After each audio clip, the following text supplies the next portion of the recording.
김병만 파양 승속 쾌거, 12년 상속전쟁 끝, 100억 유산 노린 전처 딸의 최후는?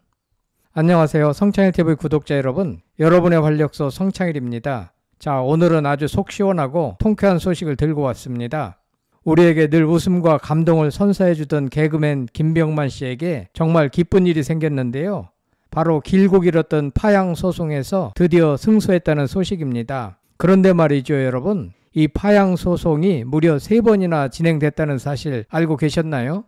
처음부터 뭔가 찜찜한 구석이 있었거든요. 과연 왜 전처 딸은 그렇게 파양을 막으려고 안간힘을 썼을까요? 그리고 그 이면에 숨겨진 충격적인 진실은 무엇이었을까요? 오늘 성창일TV에서 이 모든 궁금증을 속 시원하게 풀어드리겠습니다. 결론부터 말씀드리면 다음 달 결혼을 앞둔 김병만 씨에겐 엄청 큰 선물이 됐습니다.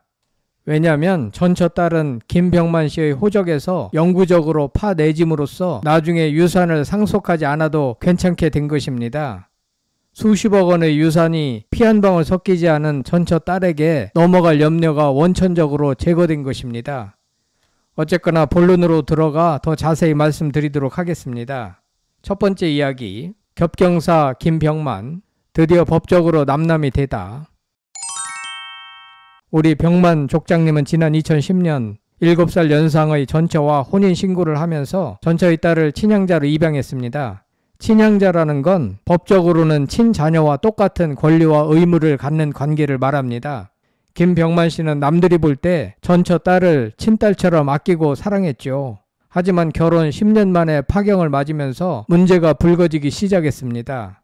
이혼 소송은 2023년에야 끝났지만 친양자로 입양했던 딸과의 법적 관계는 계속 이어졌던 겁니다.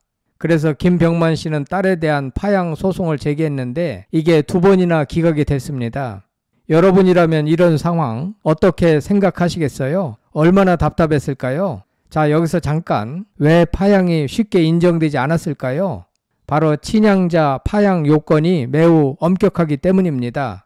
민법에서는 양친이 친양자를 학대하거나 유기한 때, 그리고 친양자가 양친에게 폐륜적인 행위를 한 때만 파양이 가능하다고 규정하고 있거든요. 그래서 첫 번째, 두 번째 소송에서는 법원이 김병만 씨의 손을 들어주지 않았던 거죠. 그런데 드디어 8일 오늘 3번째 소송에서 파양 판결이 나왔습니다. 무려 3수 끝에 드디어 해방된 거죠. 소속사 측에서는 무고로 인한 폐륜 행위 등이 인정되어 파양이 인용됐다고 밝혔는데요. 이 폐륜 행위라는 단어가 의미심장하지 않습니까? 도대체 무슨 일이 있었던 걸까요? 여러분도 혹시 눈치채셨나요? 두 번째 이야기, 12년 동안 숨겨진 속내, 파양을 막으려던 충격적인 이유.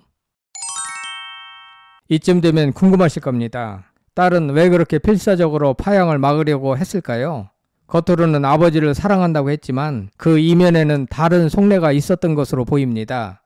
바로 김병만 씨의 막대한 유산을 노린 상속전쟁 때문이라는 추측이 나오고 있습니다. 생각해보세요. 김병만 씨는 오랜 방송 활동과 사업으로 상당한 재산을 쌓았잖아요. 정글의 법칙으로 쌓아올린 명성과 수입, 그리고 최근 제주도에서 운영하고 있는 병만랜드까지 만약 파양이 되지 않는다면 이 모든 유산에 대한 상속권이 전처 딸에게도 돌아가게 됩니다. 심지어 법적으로는 친딸과 똑같은 지위를 가지니 그 액수가 상당하겠죠. 처음부터 이걸 노리고 김병만 씨와 가까워지려 노력했던 겁니다. 여러분은 어떻게 생각하십니까? 여러분, 만약 김병만 씨가 파양 소송에서 패소하고 나중에 세상을 떠났을 경우를 가정해 볼까요? 김병만 씨의 상속인은 재혼한 부인과 친자녀 2명, 그리고 파양되지 않은 전처의 딸까지 총 4명이 됩니다. 상속 비율은 어떻게 될까요? 민법상 상속 순위는 배우자와 자녀가 공동 1순위 상속인이 됩니다. 이때 상속 비율은 배우자가 자녀보다 50% 더 받게 되어 있어요. 그러니까 김병만 씨의 전 재산이 만약 100억이라고 가정한다면 배우자에게는 약 33억 3,300만 원, 친자녀 2명에게는 각각 약 22억 2,200만 원, 그리고 전처의 딸에게도 무려 약 22억 2,200만 원이 상속됩니다. 그냥 친자녀와 똑같이 상속을 받는 거죠. 정말 어마어마한 금액 아닙니까? 이런 거액을 포기할 수 없어서 그렇게 파양을 막으려고 했던 겁니다. 처음부터 의도적으로 김병만 씨의 호적에 이름을 올린 건 아닌지 의심이 드는 대목입니다. 이렇게 구체적인 수치를 들어 설명해 드리니까 여러분들 모두 다 잘 이해하시겠죠? 딸은 첫 번째 파양 소송 당시 법원에 아버지는 키가 작으셔서 키 큰 저를 항상 자랑스러워 하셨다. 항상 웃어주시고 개그를 보여주셨다는 내용의 사실 확인서를 제출하며 파양에 반대했습니다. 마치 좋은 아버지와 헤어지기 싫다는 듯이 말이죠. 하지만 그 속내는 과연 어땠을까요? 소속사는 딸 측이 무고로 인한 폐륜 행위를 했다고 밝혔는데 이 무고라는 단어에 집중해야 합니다. 바로 딸이 김병만 씨를 폭행 혐의로 고소했지만 이것이 사실이 아닌 것으로 밝혀졌기 때문입니다. 게다가 딸은 최근 김병만 씨에게 친생자 관계 존재 확인의 소를 제기하며 김병만 씨의 혼외자 의혹을 주장했습니다. 결혼 파탄 전 다른 여성과의 사이에서 아이를 낳았으니 유전자 검사를 하라고 요구한 겁니다. 이것은 김병만 씨의 명예에 심각한 타격을 입힐 수 있는 주장이었고 파양 소송에서 불리한 여론을 조성하려는 의도였습니다. 하지만 소속사는 혼인 파탄 이후에 예비 신부와의 사이에서 얻은 자녀들이라고 해명하며 딸의 주장을 반박했습니다. 결국 이 모든 시도가 파양을 막고 상속권을 유지하려는 의도적인 행위였다고 법원이 판단한 것 같습니다. 전처 딸은 상속받을 목적으로 정말 소름 돋는 일을 서슴지 않았던 것입니다. 세 번째 이야기, 통쾌한 판결, 김병만 드디어 웃음을 되찾다. 여러분, 12년간 이어져 온 길고 긴 싸움이 드디어 끝났습니다. 법원은 딸의 폐륜 행위를 인정하며 파양을 인용했습니다. 이제 김병만 씨와 딸은 법적으로 남남이 된 겁니다. 그동안 얼마나 마음고생이 심했을까요? 상상도 할 수조차 없습니다. 이번 판결로 김병만 씨는 크게 두 가지 이득을 얻게 됩니다. 첫째, 상속관계 단절입니다. 이제 전처의 딸은 김병만 씨의 유산을 상속받을 권리가 완전히 사라졌습니다. 통쾌하지 않으신가요? 둘째, 부양 의무 해소입니다. 법적으로 남남이 된 만큼 김병만 씨는 딸에 대한 부양 의무에서도 자유로워졌습니다. 이제는 본인의 삶에만 집중할 수 있게 된 거죠. 게다가 김병만 씨에게는 또 하나의 기쁜 소식이 있습니다. 바로 오는 9월에 결혼을 앞두고 있다는 겁니다.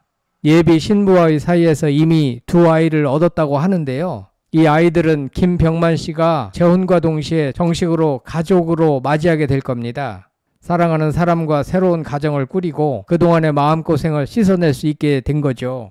이번 파양 판결은 김병만 씨에게 단순한 소송 승리를 넘어 새로운 삶을 시작할 수 있는 해방이자 축복과도 같은 일일 겁니다.